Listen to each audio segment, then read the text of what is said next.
Item ಯಾವುದೇ ಇರಲಿ try ಮಾಡಿ ಆಚಿ ಚಿಕನ್ ಮಸಾಲ. ಬೆಂಗಳೂರಿನ ಹಲವೆಡೆ ಇವೆಯ ಅನಧಿಕೃತ ಫುಡ್ ಸ್ಟ್ರೀಟ್ ಅನ್ನೋದು ಪ್ರಶ್ನೆ. ಈಗ ಅನುಮತಿ ಪಡೆಯದೆ ವ್ಯಾಪಾರವನ್ನ ಮಾಡ್ತಾ ಇರೋ ಎಷ್ಟು ಜನ? ಹಾಗಾದ್ರೆ ಇನ್ನು ಬೆಂಗಳೂರಿನ ಹಲವೆಡೆ ಅನಧಿಕೃತವಾಗಿ ಫುಡ್ ಸ್ಟ್ರೀಟ್ ಅನ್ನ ಇಡಲಾಗಿದೆ.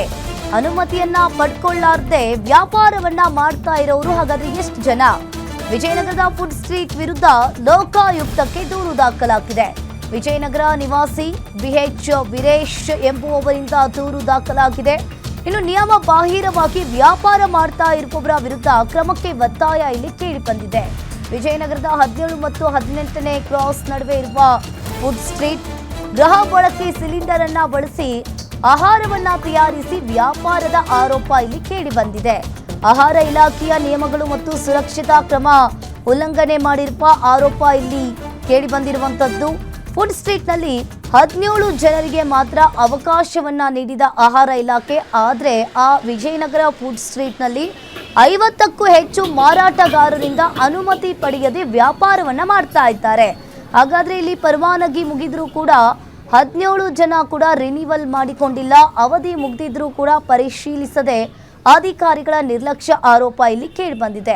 ಹಾಗಾದ್ರೆ ಪ್ರತಿ ತಿಂಗಳು ಕೂಡ ಲಕ್ಷ ಹಣ ವಸೂಲಿ ಮಾಡ್ತಾ ಇರುವ ಆರೋಪ ಕೂಡ ಕೇಳಿ ಬಂದಿದೆ. ವಸೂಲಿಯ ವಿರುದ್ಧ ದೂರು ನೀಡಿದ್ರೆ ನಾಗರಿಕರಿಗೆ ಬೆದರಿಕೆ ಹಾಕ್ತಾರಂತೆ. ಹಿರಿಯ ಪೊಲೀಸ್ ಅಧಿಕಾರಿಗಳಿಗೆ ದೂರು ಕೊಟ್ಟರು ಯಾವುದೇ ಪ್ರಯೋಜನ ಆಗಿಲ್ವಂತೆ. ಇನ್ನು ಆಹಾರ ಇಲಾಖೆಯ ನಿಯಮಗಳು ಮತ್ತು ಸುರಕ್ಷತಾ ಕ್ರಮ ಉಲ್ಲಂಘನೆ ಆರೋಪ ಇಲ್ಲಿ ಕೇಳಿ ಬಂದಿರುವಂತದ್ದು. ಸುಮಾರು ವರ್ಷಗಳಿಂದ ಇಲ್ಲಿ ಫುಡ್ ಸ್ಟ್ರೀಟ್ ನಡೀತಾ ಇದೆ. ಬಟ್ ಇದು ಕಾನೂನು ರೀತಿಯಲ್ಲಿ ನಡೀತಾ ಇಲ್ಲ. ಆಮೇಲೆ ಸ್ವಚ್ಛತೆ ಕಾಪಾಡ್ತಾ ಇಲ್ಲ. ಸಾರ್ವಜನಿಕರಿಗೆ ತುಂಬಾ ತೊಂದರೆ ಆಗ್ತಾ ಇದೆ. ಆಮೇಲೆ ಜೊತೆಗೆ ಇಲ್ಲಿ ಫುಡ್ ಸ್ಟ್ರೀಟ್ ಹೆಸರು ಹೇಳ್ಕೊಂಡು ಅನೈತಿಕ ಚಟುವಟಿಕೆಗಳು ಜಾಸ್ತಿ ಆಗಿದೆ. ಆಮೇಲೆ ಜೊತೆಗೆ ಈ ರೋಡಲ್ಲಿ ಸಂಜೆ ಟೈಮಲ್ಲಿ ಪೊಲೀಸ್ನವರು ಈ ಕಡೆ ಬಂದು ನೋಡೋದೇ ಇಲ್ಲ.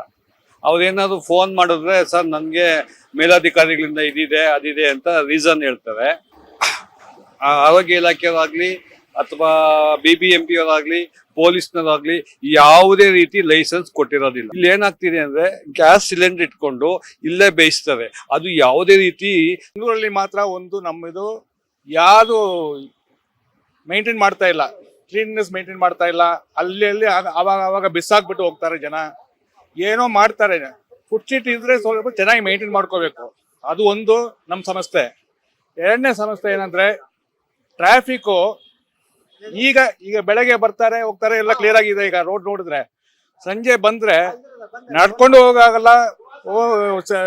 ಟ್ರಾಫಿಕ್ ಇದ್ರೆ ಜನ ಹೋಗ್ಬೇಕು ಬರಬೇಕು, ಅದು ಹೋಗಕ್ಕಾಗಲ್ಲ. ಎಲ್ಲ ಅಡ್ಡ ಮಾಡಿ ಇಟ್ಬಿಡ್ತಾರೆ.